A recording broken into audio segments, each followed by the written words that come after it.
नमस्कार। मैं डॉक्टर मनमोहन सेन, सह आचार्य संस्कृत, राजकीय महाविद्यालय बहरोड। आज हम बीए पाठ प्रथम वर्ष के पाठ्यक्रम में निर्धारित किरातार्जुनीयम महाकाव्य के प्रथम सर्ग का आगे अध्ययन करेंगे। वनेचर महाराज युधिष्ठिर के समक्ष दुर्योधन की राजनीति, दुर्योधन के राजवैभव एवं दुर्योधन की शासन पद्धति के विषय में बतला रहे हैं। दुर्योधन सामदाम दंड भेद आदि नीति उपायों का उचित स्थानों पर, उचित समय पर, उचित पात्र के साथ में उपयोग करते हैं और जो अन्य क्षत्रिय राजागण हैं वे भी दुर्योधन की सेवा के लिए तत्पर रहते हैं। इस प्रकार से दुर्योधन अपनी जो सैन्य शक्ति है, अपना जो कोष है, उसको निरंतर बढ़ाने में लगा हुआ है। वनेचर आगे कहता है, सुखेन लभ्या दत्त कृषिवलैर अकृष्टपच्या इव शस्य संपदा है वितन्वती क्षेमम अदेव मातृका चिराय तस्मिन कुर्वश्चकास्ति।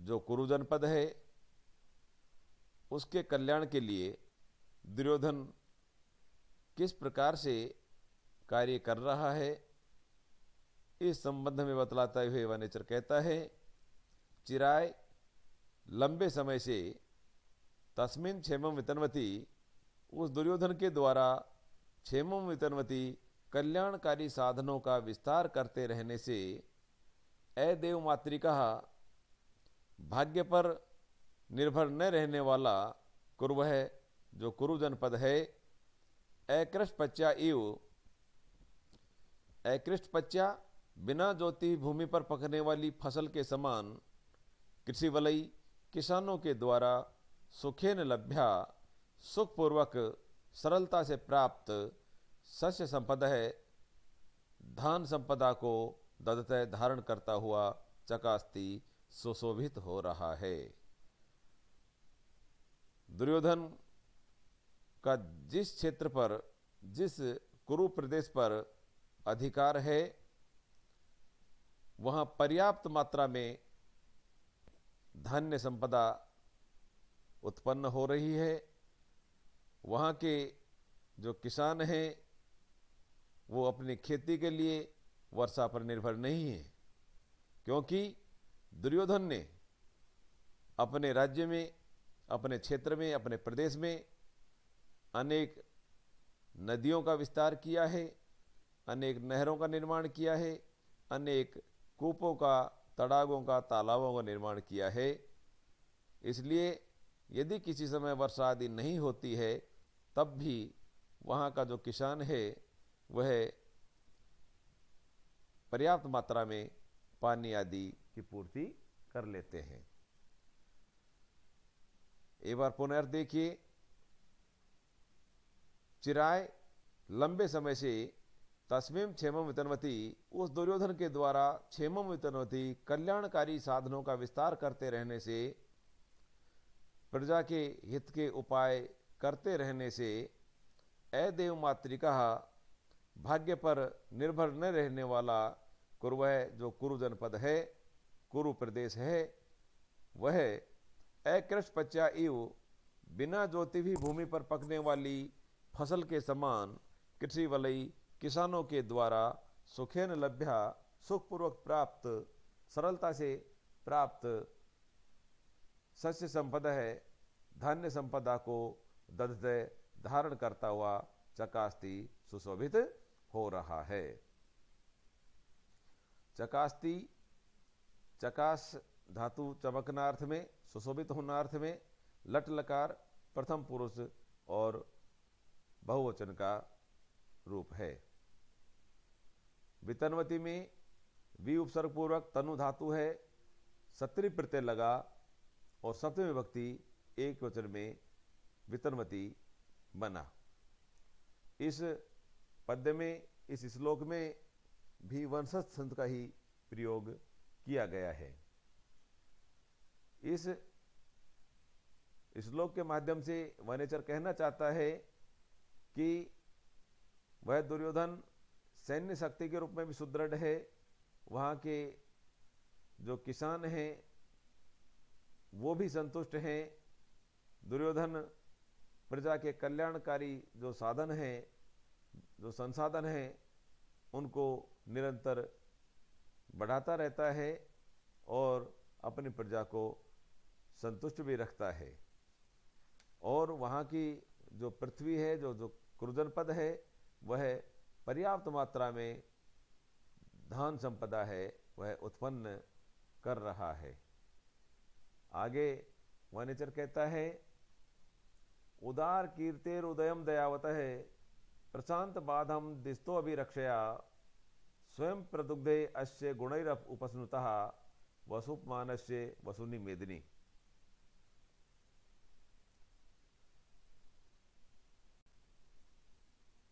उदार कीर्ते उदयम दैवत है। उदार कीर्ति विशाल या महान या विस्तृत, कीर्ति है कीर्ति, यश, प्रसिद्धि, ख्याति।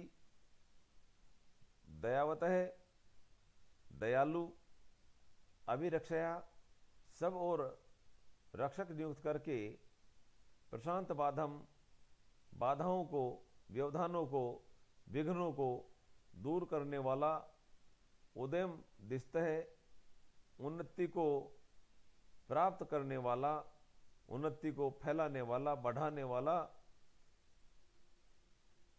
वसुमानस्य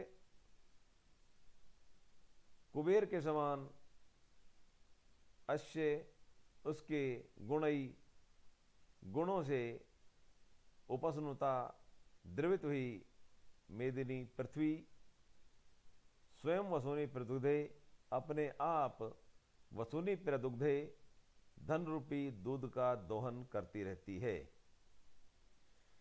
दुर्योधन प्रजा के कल्याण के कार्य निरंतर करता रहता है। वह सैन्य शक्ति को निरंतर बढ़ाने में लगा हुआ है। सभी जो क्षत्रिय राजा हैं वे उसे पर्याप्त या भरपूर अत्यधिक मात्रा में धन संपदा, जो हाथी घोड़े आदि प्रदान करते रहते हैं। इसलिए उस दुर्योधन ने अपने यश का भी विस्तार कर लिया है। जो राजा दयालु होता है, यद्यपि स्वाभाविक रूप से दुर्योधन दयालु है या नहीं है ये अलग बात है, लेकिन प्रजा के समान अपने आप को दयालु दिखाता है, अपने आप को उदार दिखाता है, अपने आप को प्रजा रक्षण में तत्पर दिखाता है कि मैं प्रजा की रक्षा करता हूं, प्रजा का ख्याल रखता हूं और निष्पक्ष रूप से अपना कार्य करता हूं। ऐसे राजा की जो प्रगति है वो अत्यधिक मात्रा में होती है। प्रजा वहां की जो सुरक्षा व्यवस्था है उससे भी संतुष्ट है। तो इस श्लोक में वनेचर ने दुर्योधन को ऐसे गुणों से संपन्न यशस्वी व्यक्ति के रूप में चित्रित किया है जो कि एक गुणी शासक में ये गुण होने चाहिए, वो गुण दुर्योधन में बतलाए जा रहे हैं। दुर्योधन के जो चरित्र चित्रण है, आपको यदि प्रश्न पूछा जाता है तो चरित्र चित्रण में भी आपको इन विशेषताओं को, इन गुणों को अवश्य लिखना चाहिए और इस श्लोक को वहां उदाहरण के रूप में प्रस्तुत भी करना चाहिए। एक बार पुनः देखिए, उदार कीर्ति, महान यश वाले, विशाल यश वाले, विस्तृत यश वाले, दयावत है, दयालु, अभिरक्षया सब और रक्षक नियुक्त करके, प्रशांत बाधम बाधाओं को, विघ्नों को दूर करने वाले, उदयम दिष्ट है उन्नति प्राप्त करने वाले, उन्नति फैलाने वाले, उन्नति बढ़ाने वाले, वसुपमानस्य कुबेर के समान अश्य गुणई, इसके गुणों से उपस्नुता द्रवित होकर के मेदिनी जो ये पृथ्वी है, स्वयं वसुनी प्रदुदे, मानो अपने आप वसुनी धन रूपी दूध का दोहन करती रहती है। यह जो पृथ्वी है यह भी उसके गुणों से संतुष्ट है, ऐसा प्रतीत होता है। इस श्लोक में भी वंशज संत का ही प्रयोग किया गया है। वंशज संत का जो लक्षण है, जतौ तु वंशस्थ मुदीरितम जरऊ, जो कि आपको पहले बतलाया गया, इस सर्ग के अंत तक इसी छंद का प्रयोग किया जाएगा, क्योंकि महाकाव्य का लक्षण होता है कि एक सर्ग में अधिकांशतः एक ही छंद का प्रयोग किया जाता है और सर्ग के अंत में छंद का परिवर्तन किया जाता है। इस प्रकार से चाहे व्याख्या हो चाहे प्रश्न हो, आपको इन श्लोकों को अच्छे से पढ़ना चाहिए। इनमें जो बातें बताई गई हैं दुर्योधन की शासन पद्धति के विषय में या दुर्योधन के चरित्र चित्रण के विषय में यदि प्रश्न पूछा जाता है तो आप इन श्लोकों को उदाहरण के रूप में अवश्य प्रस्तुत करें। धन्यवाद।